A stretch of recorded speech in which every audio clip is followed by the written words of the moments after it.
লিবিয়ায় mafia আর দালাল চক্রের মূল হোতা বাঙালিরাই। এমন অভিযোগ দেশটি থেকে তিক্ত অভিজ্ঞতা নিয়ে দেশে ফেরা বাংলাদেশিদের। তাদের কেউ চলন্ত গাড়ি থেকে লাফিয়ে পড়ে বেঁচে এসেছেন, আবার কেউ দিতে বাধ্য হয়েছেন লাখ লাখ টাকার মুক্তিপণ। এমন হতভাগ্য ৩০৯ জন দেশে ফিরলেন। শুক্রবার সকালে তাদের নিয়ে শাহজালাল বিমানবন্দরে নামে লিবিয়া সরকারের দ্বিতীয় চার্টার ফ্লাইট। অবশেষে লিবিয়া থেকে ফিরলেন সৈয়দ আলম। ছিলেন ৩ বছর, মাফিয়াদের হাতে ধরা পড়েও চলন্ত গাড়ি থেকে লাফিয়ে রক্ষা পান সে যাত্রায়। দেশে ফিরে বলছিলেন সেই তিক্ত অভিজ্ঞতার গল্প। এরা কি করে আটকাই এনে বাইজে বেজে গরুর পাঁচে লটকাই ফেলো, এরা লটকাই ফেলো বেড়ারে লটকে বাদে ভিডিও কল দেবো বাড়ির কত টাকা এত লাগতো। গত শুক্রবার আমার বাবা মারা গেছে, আজকে শুক্রবার আমার ছোট ভাই বাংলাদেশে আসছে। অনেক বান্ডেল থাকলে প্রতি সেনমানিতে টাকা বাঁচবে।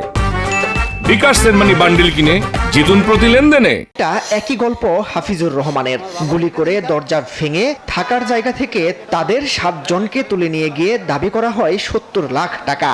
সেই মুক্তিপণ দিয়েই ফিরলেন তিনি। ভাইকে পেয়ে আবেগঘন হয়ে পড়েন তার বোন। মাফিয়ারা আমাদের মা দইয়া নিয়ে গেছে, আমার ঘরে 4টা গুলি করছে, আমার ঘরে তালা ভাঙছে, ও মারপিট করতো। তারপর টাকা পয়সা দেওয়ার পরে আপনার আমাকে এক বাগানও নিয়ে ফালাই দিয়ে আসছে। শুক্রবার সকালে লিবিয়া থেকে ফেরা বিশেষ ফ্লাইটের প্রায় সবারই অবস্থা একই রকম। সবার মুখেই লিবিয়ার বর্তমান পরিস্থিতি আর মাফিয়া এবং দালাল চক্রের দৌরাত্ম্যের কথা।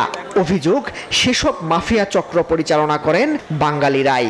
মোটর বাইক উল্টে দিয়া পাও উপর নিয়ে দিয়া তাহলে দিতে পিটাইতো, এই পায়ের নিচে দিয়ে পিটাইতো। এখন মনে করেন টাকা না দিলে মনে করেন ধরেন হামাগক মনে করেন ধরেন এভাবে পিস্তল ধরার পরে মনে করেন ধরেন কোবানের চোটে যারা মরবি তাদের কম্বল দিয়ে পেয়েছে মনে করেন ধরেন লিবির গাড়ি তুলে দে সাগরের উড়ুল দিয়ে ফেলে দিয়ে আসে। তো 50 লক্ষ টাকা দিয়েও তার একটা হাত হারাইছে, বাট সে ফিরে আসছে কিন্তু হাত হারাইছে।